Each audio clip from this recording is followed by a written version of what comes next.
Bienvenidos a Lo Nunca Contado. ¿Has escuchado hablar sobre las profecías bíblicas del río Éufrates? Bueno, pues en este video vamos a hablar de cómo se están cumpliendo cada una de ellas. ¿Crees que sea verdad? ¿Crees que la Biblia sea cierta? Déjanos saber qué opinas y piensas en los comentarios, pero bueno, comencemos.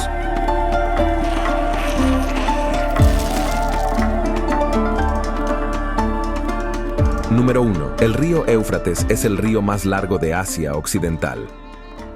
Con una longitud de más de 1.700 millas, es uno de los ríos de mayor importancia histórica de la región, habiendo desempeñado un papel vital en el desarrollo de la civilización en Mesopotamia, que a menudo se conoce como la cuna de la civilización. Junto con el río Tigris, forma los dos ríos que definen a Mesopotamia, que es una antigua región del oeste de Asia, que se encuentra entre los dos ríos. El río Éufrates se origina en las tierras altas del este de Turquía y fluye a través de Siria e Irak, antes de unirse al río Tigris en Shatt el Arab. El Shatt el Arab es un delta fluvial formado por la confluencia de los dos ríos y desemboca en el Golfo Pérsico. El río también aparece mencionado en numerosos textos religiosos, incluida la Biblia, que lo menciona más de 50 veces. Sus aguas se han utilizado para riego, transporte y como fuente de energía para molinos y otras maquinarias. La Biblia contiene un pasaje que predice que el río Éufrates eventualmente se secará. Esta predicción se menciona como parte de los 7 juicios audaces del libro del Apocalipsis. Mucha gente tiene diferentes interpretaciones y perspectivas sobre el libro de Apocalipsis. Incluso entre los cristianos existe una amplia gama de puntos de vista, desde aquellos que temen el libro y evitan estudiarlo hasta aquellos que son fanáticos de él y dedican mucho tiempo a estudiar e interpretar su contenido. Sin embargo, la predicción de que el río Éufrates se secará sigue siendo un tema de discusión intrigante y significativo, tanto entre los estudiosos como entre las comunidades religiosas. El Apocalipsis es el único libro de la Biblia al que se han asociado directamente sanciones divinas de recompensa y castigo. Por un lado, una bendición especial caerá sobre aquellas personas que lo lean en voz alta, tanto para sí mismos como para los demás, y que guarden las palabras meditando en ellas y aplicándolas en sus vidas. La Biblia dice que un día el río Éufrates se secará para dar paso a un rey. La Biblia es un libro lleno de predicciones. Sus páginas contienen 735 profecías sobre el futuro. Se puede encontrar una predicción en una cuarta parte de los capítulos de la Biblia, de principio a fin. Es básicamente un texto profético, aunque algunos libros se centran más en predicciones que otros. Del total de 735 predicciones hechas según las Escrituras, 596 de ellas se han cumplido y se han hecho realidad. Esto indica un alto nivel de precisión y confiabilidad de las predicciones hechas a través de las Escrituras. Es digno de mención que estas predicciones se han cumplido exactamente como fueron predichas, validando aún más su autenticidad y credibilidad. Es verdaderamente notable considerar que un asombroso 81% de todas las profecías bíblicas ya se han cumplido. Algunas de ellas datan de siglos antes de su cumplimiento. Un porcentaje tan alto de precisión es un testimonio de la naturaleza profética del texto. No es difícil imaginar que el 19% restante también se realizará a tiempo, considerando el impresionante historial hasta ahora. Este hecho por sí solo habla de la credibilidad y confiabilidad de la Biblia como texto profético. Se ha demostrado que la Biblia es correcta en cada predicción que podría haberse cumplido en este momento. La mayoría de las profecías restantes se centran en el regreso real de Jesús, así como en los acontecimientos que ocurren después de su llegada. Según algunas interpretaciones de las profecías bíblicas, quedan aproximadamente 20 predicciones que faltan por cumplirse antes del regreso de Jesús. Muchas personas que sostienen estas creencias están observando de cerca los acontecimientos mundiales para ver si estas predicciones están comenzando a desarrollarse. La naturaleza de estas predicciones varía según la interpretación, pero pueden incluir cosas como desastres naturales, agitación política o el surgimiento de un gobierno global. La idea es que una vez que estos eventos hayan ocurrido, los creyentes sabrán que el tiempo está cerca para la segunda venida de Cristo. El río Éufrates se analiza en el capítulo 16 de Revelación, que se considera la sección del libro para el futuro cercano. Según muchas interpretaciones del texto bíblico cristiano, el libro del Apocalipsis se puede dividir en 3 eras o períodos de tiempo distintos. Se cree que la primera era es la actualidad y se trata en los capítulos del 1 al 5 del libro. Se dice que la segunda era es el futuro cercano y se trata en los capítulos 6 al 16, mientras que la tercera era se considera el futuro lejano y se trata en los capítulos 20 al 22. Según predicciones recientes, se espera que el río, el Éufrates, aparecerá en un futuro próximo. Si bien el cronograma exacto y los detalles de este suceso aún no están claros, se cree que este evento puede tener implicaciones significativas para las áreas y comunidades circundantes. Los juicios de los 7 años de tribulación comienzan con los 7 sellos, continúan con las 7 trompetas y terminan con las 7 copas. Al menos podemos consolarnos con el hecho de que las circunstancias no pueden llegar a ser más terribles de lo que se predijo en estos capítulos. El libro del Apocalipsis en la Biblia describe una serie de eventos apocalípticos que tendrán lugar antes de la segunda venida de Jesucristo. Estos acontecimientos se conocen colectivamente como el período de la tribulación y se dice que están marcados por intenso sufrimiento y destrucción. Según el libro del Apocalipsis, los juicios de la tribulación se dividirán en 3 conjuntos: los sellos, las 7 trompetas y las 7 copas. Cada conjunto de juicios traerá consecuencias cada vez más graves para la tierra y sus habitantes. Finalmente, los 7 toros serán derramados, lo que resultará en eventos catastróficos como terremotos globales, oscuridad y la destrucción de Babilonia. A pesar de la gravedad de estos acontecimientos, muchos cristianos encuentran consuelo en el hecho de que están predichos en la Biblia y que creen que Jesucristo finalmente triunfará sobre el mal y marcará el comienzo de una nueva era de paz y prosperidad. El río Éufrates se seca para dar paso a los reyes del Oriente, que es el rey del Oriente. Este agotamiento no es meramente un fenómeno climático, sino que parece estar orquestado divinamente como parte de los acontecimientos que se desarrollan y conducen al Armagedón. La identidad de los reyes de Oriente en Revelación, capítulo 16, versículo 12, ha sido objeto de mucha especulación e interpretación a lo largo de la historia cristiana. El libro del Apocalipsis utiliza con frecuencia un lenguaje simbólico y sus profecías con frecuencia pueden ser difíciles de entender, lo que deja lugar a una variedad de interpretaciones diferentes. La expresión de que los reyes del Este ha sido analizada desde diversos ángulos, incluido el juicio de la sexta copa. El penúltimo juicio de la tribulación es el secado del río Éufrates. Apocalipsis capítulo 16, versículo 12. El sexto ángel derramó su copa sobre el gran río, el Éufrates, y sus aguas se secaron para que se preparara el camino para los reyes del Este. Ejércitos masivos del Este, incluidos los de China, India y Japón, pudieron avanzar hacia el oeste con relativa facilidad una vez que el río Éufrates se secó y se convirtió en una carretera. Algunos especulan sobre la razón por la que estos ejércitos del Este avanzan hacia el oeste. Algunas personas tienen la idea de que es en respuesta a una figura global conocida como el Anticristo, que tiene su sede en Europa. Al final, entrarán en combate con Dios. A continuación, los reyes de la tierra se reúnen en el lugar que en hebreo se llama Armagedón, y aquí lo tenemos. El dibujo del Éufrates está relacionado con una gran guerra. Las naciones al este del Éufrates despiertan como importantes actores globales. El gran tamaño de la tierra y su población hacen necesario que cualquier desarrollo futuro que abarque al mundo entero considere Asia. En el siglo XX, las naciones del este han experimentado cambios significativos, liberándose del dominio político de la civilización occidental. La mayoría de estos avances se han producido en los últimos 25 años y continúan progresando rápidamente. Incluso sin ninguna referencia bíblica sobre el papel de Oriente en los acontecimientos del fin de los tiempos, todavía sería razonable anticipar su participación en el escenario global. Las grandes naciones del Asia Oriental no han tenido un papel importante muy alejado en geografía e intereses. No hay registro de ninguna guerra pasada entre Israel y las naciones más allá del Éufrates. La profecía de Daniel de una invasión militar desde el lejano oriente en el libro de Daniel, encontramos una profecía sobre el tiempo del fin, que comienza en Daniel, capítulo 11, versículo 35. En esta profecía se representa al rey que se involucra en un conflicto militar con otras 3 fuerzas, el rey del sur, el rey del norte y una fuerza militar del este. Daniel, capítulo 11, versículos 32 y 39, y con suaves palabras convertirá a la impiedad a los que obran impíamente hacia el pacto. Pero el pueblo que conoce a su Dios se esforzará y actuará, y los entendidos entre el pueblo darán entendimiento a la multitud. Sin embargo, caerán a espada y a fuego, en cautiverio y despojo durante muchos días. Cuando caigan, se les concederá un poco de ayuda, y muchos se unirán a ellos en la hipocresía, y algunos de los que tienen perspicacia caerán para refinarlos, purgarlos y limpiarlos hasta el tiempo del fin, porque aún está por venir, a la hora señalada. Entonces el rey hará lo que quiera, y se exaltará y se jactará contra todo Dios, y hablará cosas terribles contra el Dios de los dioses, y triunfará hasta que se acabe la indignación, porque lo determinado se hará. Y no tendrá en cuenta los dioses de sus padres, ni el deseo de las mujeres, ni tendrá en cuenta a ningún otro Dios, porque contra todos ellos se jactará. Pero en cambio honrará a un Dios de fortalezas, un Dios que sus padres no conocieron. Lo honrará con oro, plata, piedras preciosas y tesoros, y actuará contra las fortalezas más fuertes con la ayuda de un Dios extraño. Dará grandes honores a los que lo reconocen, y los pondrá gobernantes sobre muchos, y repartirá la tierra por un precio. En el período inmediatamente anterior a la segunda venida de Cristo, en la última parte de la gran tribulación, gran parte del mundo se rebelará contra el anticristo. Esto explica el conflicto militar, con ejércitos empujando contra él desde el sur, el norte y el este. En la profecía está declarado en Daniel, capítulo 11, verso 44. Pero noticias del oriente y del norte lo perturbarán. Por tanto, saldrá con gran furor para destruir y exterminar a muchos. Pero que el conflicto no se resuelva del todo, nace del hecho de que en el momento de la segunda venida de Cristo, primero está en marcha una gran guerra, en la que los ejércitos están desplegados sobre gran parte de la Tierra Santa, con el Valle del Armagedón como su punto focal. Sin embargo, la declaración de Daniel introduce un tema respecto del cual hay revelación adicional dada en el Nuevo Testamento, que apoya el concepto de que Oriente tendrá un lugar en el gran conflicto mundial del tiempo del fin. Los Reyes de Oriente Apocalipsis, capítulo 16, versículo 14, revela que este movimiento es parte de una reunión mundial de los reyes de la tierra y del mundo entero para que participen en la batalla de ese gran día de Dios Todopoderoso. El punto focal de la reunión se menciona como Armagedón en Apocalipsis, capítulo 16, versículo 16. Han surgido muchas interpretaciones en cuanto al significado de la frase «los reyes del Oriente». Estas interpretaciones se pueden dividir en dos: las que toman esta frase literalmente y las que encuentran en ella un significado no literal. Si se sigue la interpretación no literal, la interpretación posible no tiene fin. Los reyes de Oriente han estado relacionados con casi todos los personajes importantes del mundo. La desconcertante variedad de opiniones contradictorias es su propia refutación. Se han dado otras explicaciones, como relacionarlo con Vitringa o Constantino el Grande, o con Gog y Magog o Turquía, y otras interpretaciones demasiado numerosas para mencionarlas. Por tanto, la explicación definitiva es relativamente sencilla. Por un acto de Dios, el río Éufrates se seca. Esto facilita el descenso del tremendo ejército a la tierra para participar en el conflicto mundial final. Las 7 copas, o juicios viles, son los juicios finales del período de la tribulación. Serán los juicios más severos que el mundo haya visto jamás. Las 7 copas se describen en Apocalipsis, capítulo 16, versículos 1 al 21, donde se las llama específicamente las 7 copas de la ira de Dios. Bajo el anticristo, la maldad del hombre ha alcanzado su punto máximo y se enfrenta a la ira de Dios contra el pecado. La séptima trompeta invoca las 7 copas de juicio. El río Éufrates llega en el sexto molar. El primer lunar está supurando. A las personas que tenían la marca de la bestia y adoraban su imagen, les salieron llagas. Esta plaga está dirigida a aquellos que se han comprometido con el anticristo. Los santos de la tribulación no serán afectados por estas llagas. La segunda copa se derramó sobre el mar, convirtiendo el agua en sangre como la de un muerto, y todo ser viviente que había en el mar murió. Cuando se derrama la tercera copa de la ira de los dioses, los ríos y manantiales de agua dulce también se convierten en sangre. Durante el cuarto cuenco, el cuarto ángel derramó su copa sobre el sol, y al sol se le permitió quemar a la gente con fuego. El intenso calor los quemó. La quinta de las 7 copas hace que el reino de la bestia quede sumido en una oscuridad extraordinaria. El dolor y el sufrimiento de los malvados se intensifican. El sexto ángel derrama su copa del juicio sobre el río Éufrates. Con todas estas interpretaciones, la Biblia sugiere que el secado del río Éufrates es causado por un ángel que derramó una ampolla con un cuenco de mineral de la ira de Dios. Apocalipsis, capítulo 16, versículo 12, indica que el secado no es el resultado de razones naturales como el clima o la intervención de los humanos, sino que es un evento diseñado divinamente. El propósito es claro: preparar el camino para los reyes del este, preparando así el escenario para la batalla profetizada. Esta gran batalla ocurre en un lugar llamado Armagedón, en Megido. La ubicación exacta de Armagedón no está clara porque no existe ninguna montaña llamada Megido. Sin embargo, dado que la palabra Har también puede significar colina, el sitio más probable es la zona montañosa que rodea rodea la llanura de Megido, a unos 60 kilómetros al norte de Jerusalén. Megido ha sido escenario de conflictos entre numerosos ejércitos a lo largo de la historia, incluidos los de los egipcios, asirios, griegos, romanos y cruzados, así como las tropas de Napoleón. Jesucristo regresará a la tierra con los ejércitos del cielo. Sus pies estarán sobre el monte de los olivos. Él vencerá a las fuerzas del mal, arrojará al anticristo y al falso profeta al lago de fuego. Apocalipsis, capítulo 19 y 20. Atará a Satanás y establecerá su reino en la tierra por un período de 1000 años. En Armagedón, el Señor Jesucristo pisa el lagar del vino del furor de la ira de Dios Todopoderoso. Apocalipsis, capítulo 16, verso 19. Y todas las cosas serán arregladas. Entonces, ¿por qué son importantes todos estos? Porque la Biblia nos dice que estos eventos son como piezas de un rompecabezas que encajan en un panorama más amplio. Estas cosas sucederán como parte del gran plan de Dios y nos recuerdan que Dios tiene el control de todo, incluso de los ríos largos y del futuro.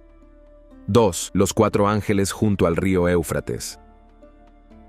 Los 4 ángeles junto al río Éufrates describen un evento significativo de la Biblia que se encuentra en el libro del Apocalipsis. Un mensaje especial se encuentra en Apocalipsis, capítulo 9, versículos 14 al 15. Este mensaje nos habla de 4 ángeles malvados que estaban atados junto al río Éufrates. Estos ángeles son liberados para llevar a cabo una importante tarea, llevar su juicio al mundo. Este evento tiene lugar durante la tribulación. Este evento tiene lugar en el río Éufrates. El río Éufrates es un río importante mencionado en la Biblia. Es conocido como el lugar donde comenzó la civilización humana primitiva y siempre ha sido visto como un símbolo de vida y límites. Cuando se habla del Éufrates en el libro del Apocalipsis, adquiere un nuevo significado. Se convierte en un símbolo clave en los eventos que la Biblia predice que sucederán en el futuro. La visión comienza con el sonido de la sexta trompeta, que es una señal de que se desarrollarán acontecimientos importantes. Está escrito entonces: el sexto ángel tocó la trompeta y oí una voz de los 4 cuernos del altar de oro que está delante de Dios. Apocalipsis, capítulo 9, versículo 13. Considere las palabras de Apocalipsis, capítulo 9, versículos 14 y 15, diciéndole al sexto ángel que tenía el sonido de la trompeta. Los 4 ángeles que estaban atados junto al gran río Éufrates y los 4 ángeles que habían sido preparados para la hora, el día, el mes y el año, fueron liberados para matar a una tercera parte de la humanidad. La declaración antes mencionada sugiere que un grupo de ángeles están siendo liberados con el propósito de causar una destrucción extensa. A estos ángeles se les ha concedido permiso para destruir 1/3 de la raza humana. No está claro si los 4 ángeles mencionados aquí tienen alguna conexión con los 4 ángeles mencionados en Apocalipsis, capítulo 7, versículo 1. Si bien podrían ser los mismos ángeles, también es posible que no lo sean. De todos modos, estos ángeles están preparados para el momento específico en el que se desatará este juicio. Leímos: fuimos liberados. Esto supone que estos son ángeles malos. Si bien este puede no ser el caso, es probable que sean ángeles malvados. A pesar de todo, son instrumentos del propósito divino. Las langostas demoníacas que se detallaron anteriormente en la revelación solo eran capaces de causar estragos en los seres humanos. Sin embargo, estos 4 ángeles tienen el poder de ejecutar una masacre a una escala sin precedentes. Estos ángeles solo fueron despertados cuando Dios consideró que era el momento apropiado para hacerlo, y su área de acción se limita a una porción específica de la humanidad. Realizan la voluntad de Dios en el tiempo señalado. El río Éufrates era un accidente geográfico destacado en la antigua Babilonia. Sirvió como frontera del antiguo Imperio Romano. Además, el Éufrates está vinculado al primer Singen, el primer asesinato, la primera rebelión organizada contra Dios, la primera confederación de guerra y la primera tiranía. Descripción del ejército liderado por estos ángeles. Apocalipsis, capítulo 9, versículos 16 al 19. El número de los ejércitos de los jinetes era de 200 millones. Oí el número de ellos, y así vi en mi visión los caballos y los que los montaban. Los jinetes tenían corazas del color del fuego, del jacinto y del azufre, y las cabezas de los caballos eran como cabezas de leones, y de sus bocas salía fuego, humo y azufre. Una tercera parte de la humanidad murió a causa de estas 3 plagas, por el fuego, el humo y el azufre que salían de sus bocas, porque la fuerza de los caballos está en sus bocas y en sus colas, porque sus colas son como serpientes serpientes y tienen cabezas, y con ellas hacen daño. Nosotros, el número del ejército de jinetes era de 200 millones. ¿Es este número de naturaleza figurativa o literal? Es posible que el número no deba tomarse literalmente, sino que simplemente sugiera un ejército que es imposible de contar y que es mayor que cualquier cosa que la humanidad haya visto jamás. Estos jinetes se describen en términos extraños y grotescos. Esta es una imagen extremadamente potente de terror, destrucción y la connotación de demonios. Nosotros, el ejército de los jinetes, habla esto de un ejército normal o sobrenatural. ¿Es esta una legión de soldados humanos o un ejército de hordas demoníacas? Si lo que se describe es un ejército natural de hombres, entonces la extraña descripción puede estar refiriéndose a una guerra moderna y mecanizada. Es posible que John simplemente use las palabras a su disposición para describir maquinaria moderna, razón por la cual la historia que cuenta es tan extraña y aterradora. Quizás la interpretación más segura es ver esto como un ejército literal de 200 millones de efectivos, pero un ejército demoníaco que invade la Tierra. Esto desarrolla aún más el concepto del ejército demoníaco que se asemeja a las langostas, que se introdujo anteriormente en las Revelaciones. Apocalipsis, capítulo 9, versos 20 al 21. El resto de la humanidad que no fue muerta por estas plagas no se arrepintió de las obras de sus manos para no adorar a los demonios y a los ídolos de oro, plata, bronce, piedra y madera, que no puede ver, ni oír,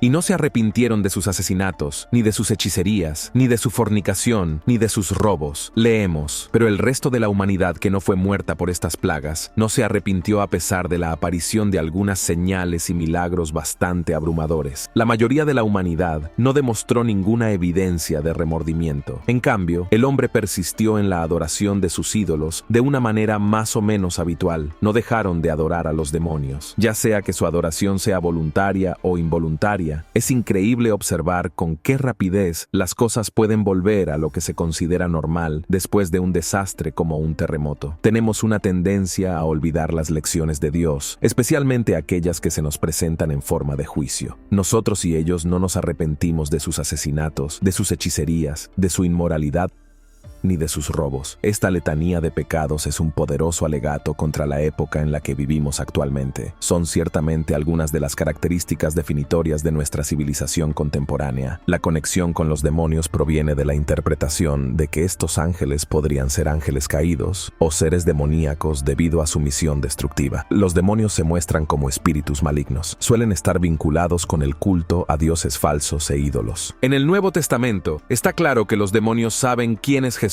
y le temen. En la Biblia se los describe como espíritus malignos y rebeldes que estaban contra Dios y contra el pueblo. Su papel es parte de los eventos y profecías del fin del mundo descritos en el libro del Apocalipsis. Los 4 ángeles junto al río Éufrates son parte de una profecía apocalíptica en la Revelación, y su conexión con los demonios es más interpretativa que explícita. Su descripción como seres espirituales maliciosos es constante en toda la narrativa bíblica. ¿Por qué Dios hace esto? La Biblia sugiere que Dios permite la existencia del mal, incluidas las fuerzas demoníacas, para cumplir un propósito mayor. En el libro de Job, por ejemplo, Dios permite que Satanás pruebe Job, lo que en última instancia conduce a trabajos, a una comprensión más profunda y a una fe en Dios. Esto puede interpretarse como que Dios usa el mal o el sufrimiento para un bien mayor, aunque no necesariamente respalda o crea el mal en sí. Es un tema complejo que a menudo conduce a discusiones sobre el libre albedrío y la naturaleza de la soberanía de los dioses. La reconciliación de la existencia del mal y el sufrimiento con la naturaleza divina como amorosa y justa se refiere a menudo como el problema del mal en la Biblia. La Biblia lo aborda de varias maneras. Por ejemplo, Romanos capítulo 8, verso 28 dice: «Y sabemos que Dios dispone todas las cosas para el bien de los que lo aman, los que han sido llamados conforme a su propósito». Esto sugiere que Dios puede sacar el bien del mal o del sufrimiento. Además, el concepto de libre albedrío, tal como se ve en el Génesis con la historia de Adán y Eva, implica que el mal y el sufrimiento son a menudo el resultado de elecciones humanas y no de actos directos de Dios. La coexistencia de un Dios amoroso y justo con el mal y el sufrimiento es uno de los temas más debatidos. La historia de los 4 ángeles del río Éufrates es una parte muy importante de la visión de Juan sobre el futuro. Estos ángeles fueron especialmente elegidos y listos para un momento específico, para realizar una gran tarea. Esta parte de la historia es es bastante intensa y nos hace sentir un poco incómodos. Realmente muestra cuán fuertes y severas pueden ser las decisiones de Dios. Los puntos clave a considerar en esta narrativa incluyen el significado simbólico del río Éufrates, tradicionalmente visto como una frontera entre naciones y a menudo asociado con conflictos y guerras. La liberación de los ángeles marca una época de grandes cambios y caos, un tema común en el libro del Apocalipsis. Al reflexionar sobre este pasaje, nos enfrentamos al misterio y la profundidad del plan de Dios, tal como se revela en las Escrituras. La visión de los 4 ángeles sirve como recordatorio de la omnipotencia y soberanía de Dios, quien estaba a cargo incluso de los poderes más fuertes del universo. Esta narrativa nos anima a reflexionar sobre los temas más amplios del juicio divino, la redención y el triunfo final del bien sobre el mal. Es un llamado a la reflexión personal sobre nuestras propias vidas y nuestro lugar en el plan de Dios. Como dice el Apocalipsis, capítulo 13, verso 9, si alguno tiene oído, que oiga. Esta es una invitación a escuchar, comprender y responder a las profundas verdades que se encuentran en la palabra de Dios. En general, los 4 ángeles junto al río Éufrates no es solo una historia del pasado, es un mensaje vivo relevante para hoy.